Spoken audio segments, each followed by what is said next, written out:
Hello friends, welcome to Shri Shri food. આજે આપણે બનાવીશું મેંદા વગર, ઓવન વગર જ ઘઉંના લોટના પીઝા. આ પીઝા એકદમ ડોમિનોઝ જેવા જ બનશે. અને ત્યારબાદ આપણે વેજીટેબલ પીઝા તવા પર જ અને એકદમ ડોમિનોઝ સ્ટાઇલમાં પીઝા બનાવીશું. તમે આવા પીઝા ક્યારેય ના બનાવ્યા હોય તો રેસીપી જરૂરથી ટ્રાય કરજો. આ પીઝા નાના બાળકોથી લઈ મોટા બધાને બહુ જ ભાવશે અને આ તમે એકદમ સરળ રીતે બનાવી શકો છો. તો ચાલો બનાવીએ. તો પહેલાં આપણે પીઝાનો લોટ બાંધીશું. તો તેના માટે અહીંયા એક બાઉલ લીધેલું છે. બાઉલની અંદર 2 ટેબલસ્પૂન ઈસ્ટ નાખીશું. સાથે જ 1 ટેબલસ્પૂન ખાંડ નાખીશું. અત્યારે હું જે માપ લઈ રહી છું તેમાંથી તમે 21 થી 22 પીઝા બેઝ બનાવીને તૈયાર કરી શકો છો. સાથે જ આપણે 1 ટેબલસ્પૂન મેંદો પણ નાખીશું. હવે બધું જ થોડું મિક્સ કરી લઈએ. હવે તેની અંદર આપણે હુંફાળું ગરમ પાણી નાખીશું અને ફરી એકવાર મિક્સ કરી લઈએ. આ રીતે આપણે ઈસ્ટની અંદર હુંફાળું પાણી જ નાખીશું અને સારી રીતે મિક્સ કરી લઈએ. હવે આપણે ઈસ્ટને 20 મિનિટ માટે રહેવા દઈશું. પહેલાં આપણે પીઝા સોસ માટે સોસ રેડી કરવાનો છે. તો તેના માટે અહીં અમે કુકરમાં પાણી ગરમ થવા માટે મૂકેલું છે. કુકરની અંદર આપણે 2 કિલો જેટલા ટામેટાં એડ કરીશું. હવે આપણે કુકરનું ઢાંકણ બંધ કરી અને 2 વિસલ કરી લઈશું. આ સાઈડ આપણે ઈસ્ટ ફૂલવા માટે મૂકેલું હતું તે ચેક કરી લઈએ. તો તમે જોઈ શકશો આપણું ઈસ્ટ એકદમ સારી રીતે ફૂલી ગયું છે. તો આ રીતે તૈયાર થઈ જશે. અહીંયા મેં 3 કપ જેટલો ઘઉંનો લોટ લીધેલો છે. સાથે જ આપણે 2 કપ જેટલો મેંદાનો લોટ પણ યુઝ કરીશું. તમારે મેંદો ન લેવો હોય તો તમે એકલા ઘઉંના લોટના પણ બનાવી શકો છો. તો મેંદાને આપણે આ રીતે ચાળી લઈશું. અત્યારે હું ટોટલ 6 કપ લોટ બાંધી રહી છું. હવે બંને લોટને આપણે મિક્સ કરી લઈશું. હવે લોટ આપણો સારી રીતે મિક્સ કરી લીધેલો છે. તેની અંદર સ્વાદ પ્રમાણે નમક નાખીશું. હવે આપણે ઈસ્ટ તૈયાર કરેલું છે તે ઉમેરી દઈશું. આ રીતે તેનું બધું જ પાણી ઉમેરી દઈએ. હવે હાથથી બધું જ મિક્સ કરી લઈએ. હવે લોટ અને ઈસ્ટવાળું પાણી બધું સારી રીતે મિક્સ થઈ જાય ત્યારબાદ આપણે ગરમ પાણીથી લોટ બાંધીશું. પાણી આપણે વધારે ગરમ નહીં, આપણે ટચ કરીએ તો આપણે ગરમ ન લાગે એવું ગરમ પાણી લેવાનું છે. અને જરૂર પ્રમાણે પાણી એડ કરતા જશું અને લોટને બાંધતા જઈશું. લોટ વધારે કઠણ પણ નહીં અને વધારે ઢીલો પણ નહીં, એ રીતે બાંધીને તૈયાર કરવાનો છે. તો હું લોટ બાંધીને તૈયાર કરી લઈશ. હવે આપણો લોટ બંધાઈને તૈયાર છે. હવે તેમાં થોડું તેલ નાખીશું અને લોટને બરાબર કરી લઈએ. આ લોટ આપણે રોટલીના લોટ કરતાં પણ થોડો ઢીલો બાંધવાનો છે. તો મેં બાંધીને તૈયાર કરી લીધેલો છે. હવે તેને આ રીતે બરાબર સેટ કરી લઈએ અને ઢાંકીને 30 મિનિટ માટે રહેવા દઈએ, જેથી લોટ આપણો એકદમ સારી રીતે ફૂલી જશે. તો આજે હું વેજીટેબલ પીઝા બનાવી રહી છું. તો અહીંયા મેં મકાઈના દાણા બાફીને તૈયાર કરેલા છે. આ સાઈડ આપણે ટામેટાં જે બાફવા માટે મૂકેલા હતા તે પણ બફાઈને તૈયાર છે. તેને પણ નીચે ઉતારી લઈએ અને ટામેટાને પાણીથી અલગ કરી લઈએ. આ રીતે બધા જ ટામેટાં નીકાળીને તૈયાર કરી લઈશું. તો તમે જોઈ શકશો આપણા ટામેટાં એકદમ સારી રીતે બફાઈ ગયા છે. આ ટામેટાની સ્કીન નીકાળી તૈયાર કરી લીધેલા છે. તેને આપણે એક જારમાં નાખીશું અને તેની પેસ્ટ બનાવી તૈયાર કરી લઈએ. આ રીતે મેં ટામેટાની પેસ્ટ રેડી કરી લીધેલી છે. ટામેટાની પેસ્ટની જરૂર લાગે તો તમે તેને ગાળી શકો છો. તો હું ગાળીને તૈયાર કરી લઈશ. હવે આપણે પીઝા સોસ બનાવી લઈશું. તો તેના માટે એક કઢાઈ લઈશું. કઢાઈની અંદર 2 થી 3 ટેબલસ્પૂન જેટલું તેલ ઉમેરી દઈશું. તેલને થોડું ગરમ થવા દઈએ. હવે આપણું તેલ ગરમ થઈ ગયું છે. તેમાં આપણે 2 ચમચી લસણની પેસ્ટ ઉમેરીશું. લસણ થોડું સતળાય એટલે સાથે જ આપણે ટોમેટો પ્યુરી રેડી કરેલી છે તે ઉમેરી દઈશું. હવે તેમાં સ્વાદ પ્રમાણે નમક ઉમેરી દઈએ. હવે તેમાં 1 પિંચ હળદર નાખીશું. ધાણા જીરું પાવડર પણ નાખીશું 1 ટેબલસ્પૂન. 2 ટેબલસ્પૂન લાલ મરચું નાખીશું. તમને જે રીતે સોસ સ્પાઇસી જોઈએ એ રીતે તમે નાખી શકો છો. હવે બરાબર હલાવતા સોસને ચડવા દઈશું. લીલી ડુંગળી ઉમેરીશું. અહીંયા મેં બેજીલ લીધેલા છે તો બેજીલને આ રીતે ટુકડા કરીને ઉમેરી દઈશ અને ફરી આપણે બધું જ મિક્સ કરી લઈએ. હવે આપણે કોર્નફ્લોરની સ્લરી ઉમેરીશું. તો કોર્નફ્લોરની સ્લરી બનાવવા માટે મેં અહીંયા 2 ટેબલસ્પૂન કોર્નફ્લોર લીધેલો હતો. તેમાં પાણી ઉમેરી સ્લરી રેડી કરેલી છે. બધું જ મિક્સ કરી લઈએ. હવે આ સોસને આપણે સારી રીતે ઉકાળી લેવાનો છે. ટામેટાની ખટાશ બેલેન્સ કરવા માટે 1 ટેબલસ્પૂન હું અહીંયા ખાંડ નાખી રહી છું. તમારે નાખવી હોય તો નાખી શકો અથવા તો તમે સ્કીપ પણ કરી શકો છો. હવે તેમાં 1 ટેબલસ્પૂન રાઈનો બોળો નાખીશું અને ફરી આપણે બધું જ મિક્સ કરી લઈએ। હવે તેમાં આપણે 1/4 કપ જેટલો ટોમેટો કેચઅપ એડ કરી દઈશું અને ફરી બધું મિક્સ કરી લઈએ। આ સોસને આપણે વધારે ઘટ કરવાનું છે તો વધારે હજુ ચડવા દઈશું।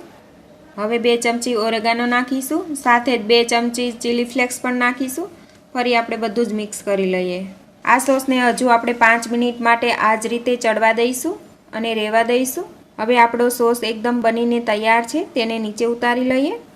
આ સાઈડ તમે જોઈ શકશો આપણો લોટ પણ એકદમ સરસ રીતે ફૂલી ગયો છે, તૈયાર થઈ ગયો છે।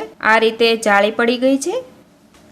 લોટ ઉપર થોડું તેલ નાખીશું અને લોટને સારી રીતે મસળી લઈએ। તો તમે જોઈ શકશો આપણા લોટમાં એકદમ સરસ રીતે જાળી પડી ગઈ છે। તો સારી રીતે મસળીને તૈયાર કરી લઈએ। હવે આપણે પીઝા માટેનો ડો તૈયાર છે તો તેમાંથી લુવા કરી લઈશું। આપણે જે સાઈઝના પીઝા બેઝ બનાવવો હોય એ રીતે તમે લુવો લઈને આ રીતે બરાબર ગોળ કરી લેવો।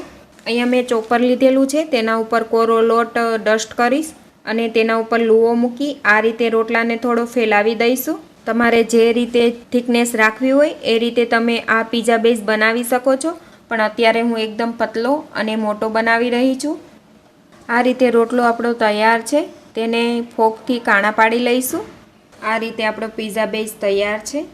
આ જ રીતે આપણે બધા જ પીઝા બેઝ બનાવીને રેડી કરવાના છે, તો રેડી કરી લઈએ। હવે આપણે પીઝા બેઝને તવી ઉપર શેકી લઈશું। તો આ રીતે મેં નોનસ્ટિક તવી લીધેલી છે, તેના ઉપર પીઝા બેઝ શેકાવા માટે મૂકી દઈએ। અત્યારે મેં ફૂલ સાઇઝનો બનાવેલો છે, તમે મીડિયમ સાઇઝ પણ બનાવી શકો છો। પીઝા બેઝ થોડો નીચેથી શેકાય એટલે પલટાવી લઈશું। નીચેથી પણ આપણે થોડો શેકાવા દઈશું। તો આ રીતે પલટાવતા બંને સાઈડ આ રીતે ડિઝાઇન પડે એવો શેકી લેવાનો છે। તો આપણો પીઝા બેઝ શેકાઈને રેડી છે। તો આ રીતનો આપણે શેકીને તૈયાર કરવાનો છે, તો તેને નીચે લઈ લઈએ। આ જ રીતે બધા જ પીઝા બેઝ વણી અને શેકીને હું તૈયાર કરી લઈશ। આ પીઝા બેઝ અત્યારે મેં તવી પર બનાવેલા છે, તમે આ રીતે જે પીઝા પેન આવે તેમાં પણ પીઝા બેઝ બનાવી શકો છો। તો અત્યારે હું એક રોટલો તેમાં શેકીને બતાવીશ। આ રીતે પેનની અંદર મેં પીઝા બેઝ શેકાવા માટે મૂકી દીધેલો છે। હવે તેને કવર કરી થોડી વાર માટે શેકાવા દઈશું। હવે આપણો પીઝા બેઝ નીચેથી થોડો શેકાઈ ગયો છે, પલટાવી લઈએ। તો આ જ રીતે હું પીઝા બેઝ પેનમાં શેકીને તૈયાર કરી લઈશ। તો હવે આપણો પીઝા બેઝ શેકાઈને તૈયાર છે, તેને બહાર લઈ લઈએ। તો હવે તમે જોઈ શકશો આપણા પીઝા બેઝ બનીને તૈયાર છે। હવે ફાઇનલી આપણે પીઝા બનાવીને તૈયાર કરવાના છે। તો આ રીતે તમે ઘઉંના લોટના પીઝા બેઝ બનાવીને તૈયાર કરી શકો છો। ફાઇનલી હવે આપણે પીઝા બનાવીને તૈયાર કરીશું। તો તેના માટે અહીંયા મેં મેયોનીઝ લીધેલું છે, પીઝા બેઝ બનાવીને તૈયાર કરેલા છે તે લીધેલા છે, બાફેલી મકાઈ લઈશું, સાથે જ આપણે પ્રોસેસ ચીઝ લીધેલું છે, મોઝરેલા ચીઝ પણ લીધેલું છે। વેજીટેબલની અંદર આપણે લઈશું બેબીકોર્ન, તેને આ રીતે પતલા કાપી લીધેલા છે, સાથે જ યલો, રેડ અને ગ્રીન કેપ્સિકમ, તેને આ રીતે લાંબુ સ્લાઇસમાં કટ કરેલું છે, સાથે જ આપણે લાંબી કટ કરેલી ડુંગળી પણ લીધેલી છે, પનીરને સેલો ફ્રાય કરીને લીધેલું છે, ઓલિવ્સ લઈશું, પીઝા મસાલો, ઓરેગાનો અને ચીલી ફ્લેક્સ પણ લઈશું। હવે અહીંયા મેં બનાવેલો પીઝા બેઝ લીધેલો છે, તો તમે જોઈ શકશો આ રીતે આપણે પીઝા બેઝ બનાવીને તૈયાર કરેલા છે। પીઝા બેઝને શેકવા માટે અહીંયા મેં તવી લીધેલી છે, તવી ઉપર આપણે ઘી અથવા તો બટર કાંઈ પણ લઈ શકાય છે। તો અત્યારે મેં ઘી લીધેલું છે, તેમાં હવે આ પીઝા બેઝને થોડો શેકી લઈશું બંને બાજુથી। આ રીતે પીઝા બેઝને મેં થોડો શેકી લીધેલો છે। હવે પીઝા બેઝ ઉપર આપણે જે બનાવેલો સોસ છે તે નાખીશું, સાથે જ આપણે થોડું મેયોનીઝ પણ નાખીશું। હવે બંનેને મિક્સ કરતા રોટલા ઉપર સ્પ્રેડ કરી દઈએ। તો આ રીતે આપણે પીઝા બેઝ ઉપર ફેલાવી દઈશું બનાવેલો સોસ અને મેયોનીઝ સ્પ્રેડ કરી દીધેલું છે, મોઝરેલા ચીઝ પણ નાખીશું। હવે આપણે રેડ કેપ્સિકમ પાથરી દઈએ, ગ્રીન કેપ્સિકમ, યલો કેપ્સિકમ, સાથે જ આપણે ડુંગળી પણ નાખીશું, બેબીકોર્ન ઉમેરી દઈશું। વેજીટેબલ તમને બધા જે રીતે ભાવે એ રીતે તમે ઉમેરી શકો છો। ઓલિવ્સ લઈશું. બધી જ વસ્તુ તમને જે રીતે પસંદ હોય એ રીતે તમે ઉમેરીને પીઝા બનાવી શકો છો. સાથે જ આપણે પનીર ઉમેરીશું. પનીરને આ રીતે ટુકડા કરી અને સેલો ફ્રાય કરીને લીધેલું છે. ફરી આપણે થોડું મોઝરેલા ચીઝ નાખીશું. બેબી કોર્ન પણ નાખીશું.